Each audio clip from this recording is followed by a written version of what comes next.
हरे कृष्णा। भाई दूज की पौराणिक कथा। एक बुढ़िया माई थी। उसके 7 बेटे और एक बेटी थी। बेटी की शादी हो चुकी थी। जब भी उसके बेटे की शादी होती, फेरों के समय एक नाग आता और उसके बेटे को डस लेता था। बेटे की वहीं मृत्यु हो जाती और विधवा बहू हो जाती। इस तरह उसके 6 बेटे मर गए। 7वें की शादी होना बाकी थी।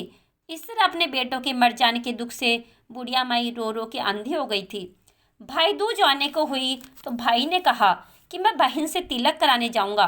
माँ ने कहा ठीक है। उधर जब बहन को पता चला कि उसका भाई आ रहा है तो वो खुशी से पागल होकर पड़ोसन के गई और पूछने लगी कि जब बहुत प्यारा भाई घर आए तो क्या बनाना चाहिए। पड़ोसन उसकी खुशी को देखकर जल भुन गई और कह दिया कि दूध से रसोई लीपना और घी में चावल पकाना।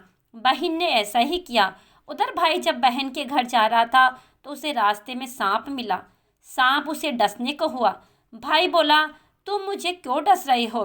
सांप बोला, मैं तुम्हारा काल हूँ और मुझे तुमको डसना है। भाई बोला, मेरी बहन मेरा इंतजार कर रही है। मैं जब तिलक करा के वापस लौटूंगा तब तुम मुझे डस लेना। सांप ने कहा, भला आज तक कोई अपनी मृत्यु के लिए लौट के आया है जो तुम आओगे? भाई ने कहा, अगर तुझे यकीन नहीं है तो तू मेरे झोले में बैठ जा। जब मैं अपनी बहन के तिलक करा लूँ तब मुझे डस लेना। सांप ने ऐसा ही किया। भाई बहन के घर पहुँच गया। दोनों बड़े खुश हुए। भाई बोला, बहन जल्दी से खाना दे, बड़ी भूख लगी है। बहन क्या करे, ना तो दूध की रसोई सूखे ना ही घी में चावल पके। भाई ने पूछा, बहन इतनी देर क्यों लग रही है, तू क्या पका रही है? तब बहन ने बताया कि ये मैंने ऐसे ऐसे किया है पड़ोसन के कहने पर। भाई बोला, पगली, कहीं घी में भी चावल पकते हैं या दूध से भी कोई रसोई लीपता है? गोबर से रसोई लीप और दूध में चावल पका। बहन ने ऐसा ही किया। खाना खाने के बाद भाई को बहुत जोर की नींद आने लगी। इतने में बहन के बच्चे आ गए। बोले, मामा मामा हमारे लिए क्या लाए हो? भाई बोला, मैं तो कुछ नहीं लाया। बच्चों ने वह झोला ले लिया जिसमें सांप था। जैसे ही उसे खोला उसमें से हीरे का हार निकला। बहन ने कहा, भैया तूने बताया नहीं, तू तो मेरे लिए इतना सुंदर हार लाया है। भाई बोला, बहना तुझे पसंद है तो तू ले ले, मुझे हार का क्या करना। अगले दिन भाई बोला, अब मुझे जाना है, मेरे लिए खाना रख दे। बहन ने उसके लिए लड्डू बना के एक डब्बे में रख दिए। भाई कुछ दूर जाकर थक कर एक पेड़ के नीचे सो गया। उधर बहन के जब बच्चों को भूख लगी तो माँ से कहा, माँ खाना दे दो। माँ ने कहा, खाना बनने में तो अभी देर है। तो बच्चे बोले कि मामा को लिए जो रखा है वही दे दो। तो ये बोली कि लड्डू बनाने के लिए बाजरा पीसा था, वही बचा पड़ा है, चक्की में जाकर खा लो। बच्चों ने देखा कि चक्की में तो सांप की हड्डियाँ पड़ी है। यही बात माँ को आकर बताई तो बावली सी होकर भाई के पीछे भागी। रास्ते भर लोगों से पूछती कि किसी ने मेरा गेल बटोई देखा है, किसी ने मेरा बावला सा भाई देखा है। तब एक ने बताया कि कोई लेटा तो है पेड़ के नीचे, देख ले वही तो नहीं है। भागी भागी पेड़ के नीचे पहुंची। अपने भाई को नींद से उठाया, भैया भैया कहीं तूने लड्डू तो नहीं खाए? भाई बोला, ये ले तेरे लड्डू, मैंने तो नहीं खाए। ले दे के 2 लड्डू दिए थे, उसके भी पीछे पीछे आ गई। बहन बोली, नहीं भाई तू झूठ बोल रहा है, जरूर तूने खाया है, अब तो मैं तेरे साथ चलूंगी। भाई बोला, न तू मान रही है तो चल। चलते चलते बहन को प्यास लगती है, भाई को कहती है मुझे पानी पीना है। भाई बोला, अब मैं यहाँ तेरे लिए पानी कहाँ से लाऊं, देख दूर कहीं चील उड़ रही है, चली जा, वहीं शायद तुझे पानी मिल जाए। तब बहन वहाँ गई और पानी पीकर जब लौट रही थी तो रास्ते में देखती है एक जगह ज़मीन में 6 सिलाई गड़ी है और एक बिना गड़े रखी है। उसने एक बुढ़िया से पूछा कि ये सिलाई किसकी है? तब बुढ़िया ने बताया कि एक बुढ़िया है, उसके 7 बेटे थे।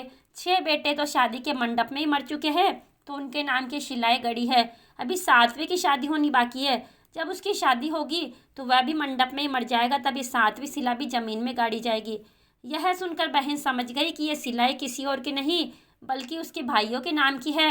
उसने उस बुढ़िया से अपने 7वें भाई को बचाने का उपाय पूछा। बुढ़िया ने उसे बताया कि वह अपने 7वें भाई को कैसे बचा सकती है। सब जानकर वह वहाँ से अपने बाल खुले करके पागलों की तरह अपने भाइयों को गालियाँ देती हुई चली।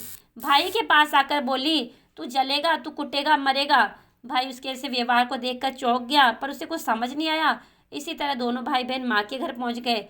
थोड़े समय के बाद भाई के लिए सगाई आने लगी। उसकी शादी तय हो गई। जब भाई को सेहरा पहनाने लगे तो वह बोली, इसको क्यों सेहरा बंधेगा, सेहरा तो मैं पहनूंगी, ये तो जलेगा मरेगा। सब लोगों ने परेशान होकर सेहरा बहन को दे दिया। बहन ने देखा उसमें कलंगी की जगह सांप का बच्चा था। बहन ने उसे निकाल के फेंक दिया। अब जब भाई घोड़ी पर चढ़ने लगा तो बहन बोली, ये घोड़ी पर क्यों चढ़ेगा, घोड़ी पर मैं बैठूंगी, ये तो जलेगा मरेगा, इसकी लाश को तो चील कौवे खाएंगे। सब लोग बहुत परेशान थे, सब ने उसे घोड़ी पर चढ़ने दिया। जब बारात चलने को ही तो बहन बोली, ये क्यों दरवाजे से निकलेगा, ये तो पीछे के रास्ते जाएगा, दरवाजे से तो मैं निकलूंगी। जब वह दरवाजे के नीचे से जा रही थी तो दरवाजा अचानक गिरने लगा। बहन ने एक ईंट उठाकर अपनी चुनरी में रख ली, दरवाजा वहीं का वहीं रुक गया। सब लोगों को बड़ा अचंभा हुआ। रास्ते में एक जगह बारात रुकी तो भाई को पीपल के पेड़ के नीचे खड़ा कर दिया। बहन कहने लगी, ये क्यों छाँव में खड़ा होगा, ये तो धूप में खड़ा होगा, छाँव में तो मैं खड़ी होंगी। जैसे ही पेड़ के नीचे खड़ी हुई पेड़ गिरने लगा। बहन ने एक पत्ता तोड़कर अपनी चुनरी में रख लिया, पेड़ वहीं की वहीं रुक गया। अब तो सबको विश्वास हो गया कि ये बावली कोई जादू टोना सीख कर आई है, जो बार बार अपने भाई की रक्षा कर रही है। ऐसे करते करते फेरों का समय आ गया। जब दुल्हन आई तो उसने दुल्हन के कान में कहा, अब तक तो मैंने तेरे पति को बचा लिया, अब तू ही अपने पति को और साथ ही अपने मरे हुए जेठों को बचा सकती है। फेरों के समय एक नाग आया। वह जैसे ही दूल्हे को डसने को हुआ, दुल्हन ने उसे एक लोटे में भर के ऊपर से प्लेट से बंद कर दिया। थोड़ी देर बाद नागिन लहर लहर करती आई, दुल्हन से बोली, तू मेरा पति छोड़। दुल्हन बोली, पहले तू मेरा पति छोड़। नागिन ने कहा, ठीक है, मैंने तेरा पति छोड़ा। दुल्हन, ऐसे नहीं, पहले 3 बार बोल। नागिन ने 3 बार बोला, फिर बोली, अब मेरे पति को छोड़। दुल्हन बोली, एक मेरे पति से क्या होगा, हंसने बोलने के लिए जेठ भी तो होना चाहिए, एक जेठ भी छोड़। नागिन ने जेठ के भी प्राण दे दिए। फिर दुल्हन ने कहा, एक जेठ से लड़ाई हो गई तो एक और जेठ, वो विदेश चला गया तो तीसरा जेठ भी छोड़। इस तरह एक एक करके दुल्हन ने अपने 6 जेठ जीवित करा लिए। उधर रो रो के बुढ़िया माई का बुरा हाल था कि अब तो मेरा 7वां बेटा भी बाकी बेटों की तरह मर जाएगा। गांव वालों ने उसे बताया कि उसके 7 बेटे और बहुएं आ रही है। तो बुढ़िया माई बोली, अगर ये बात सच है तो मेरी आंखों की रोशनी वापस आ जाए और दूध की धार बहने लगे। ऐसा ही हुआ। अपने सारे बहू बेटों को देखकर बहुत खुश हुई। बोली, यह सब तो मेरी बावली का किया है, कहाँ है मेरी बेटी। सब बहन को ढूंढने लगे। देखा तो वह भूसे की कोठरी में सो रही थी। जब उसे पता चला कि उसका भाई सलामत है तो वह अपने घर को चली। उसके पीछे पीछे सारी लक्ष्मी भी जाने लगी। बुढ़िया ने कहा, बेटी पीछे मुड़ के देख, तू सारी लक्ष्मी ले जाएगी तो तेरे भाई भाभी क्या खाएंगे। तब बहन ने पीछे मुड़ के देखा और कहा, जो माँ ने अपने हाथों से दिया वो मेरे से साथ चल, बाकी का भाई भाभी के पास रहे। इस तरह एक बहन ने अपने भाई की रक्षा की। हे दोज माता, जैसे उस बहन के 7 भाइयों की रक्षा की, वैसे सबके भाइयों की रक्षा करना। जय दोज माता की। आप सभी को भाई दूज के पर्व की हार्दिक शुभकामनाएं। इसके बाद गणेश जी की कहानी भी सुने। एक गांव में माँ बेटी रहती थी। एक दिन वे अपनी माँ से कहने लगी कि गांव के सब लोग गणेश मेला देखने जा रहे हैं, मैं भी मेला देखने जाऊंगी। माँ ने कहा कि वहाँ बहुत भीड़ होगी, कहीं गिर जाओगी तो चोट लगेगी। लड़की ने माँ की बात नहीं सुनी और मेला देखने चले गए। माँ ने जाने से पहले बेटी को 2 लड्डू दिए और एक घंटी में पानी दिया। माँ ने कहा कि एक लड्डू तो गणेश जी को खिला देना और थोड़ा पानी पिला देना, दूसरा लड्डू तुम खा लेना और बचा पानी भी पी लेना। लड़की मेले में चली गई। मेला खत्म होने पर सभी गांव वाले वापस आ गए, लेकिन लड़की वापस नहीं आई। लड़की मेले में गणेश जी के पास बैठ गई और कहने लगी, एक लड्डू और पानी गणेश जी तुम्हारे लिए और एक लड्डू और बाकी बचा पानी मेरे लिए। इस तरह कहते कहते सारी रात बीत गई। गणेश जी ये सोचने लगे कि अगर मैंने लड्डू और पानी नहीं पिया तो ये अपने घर नहीं जाएगी। यह सोचकर गणेश जी एक लड़के के वेश में आए, उससे एक लड्डू लेकर खा लिया और साथ ही थोड़ा पानी भी पी लिया। फिर कहने लगे, मांगो, तुम क्या मांगती हो।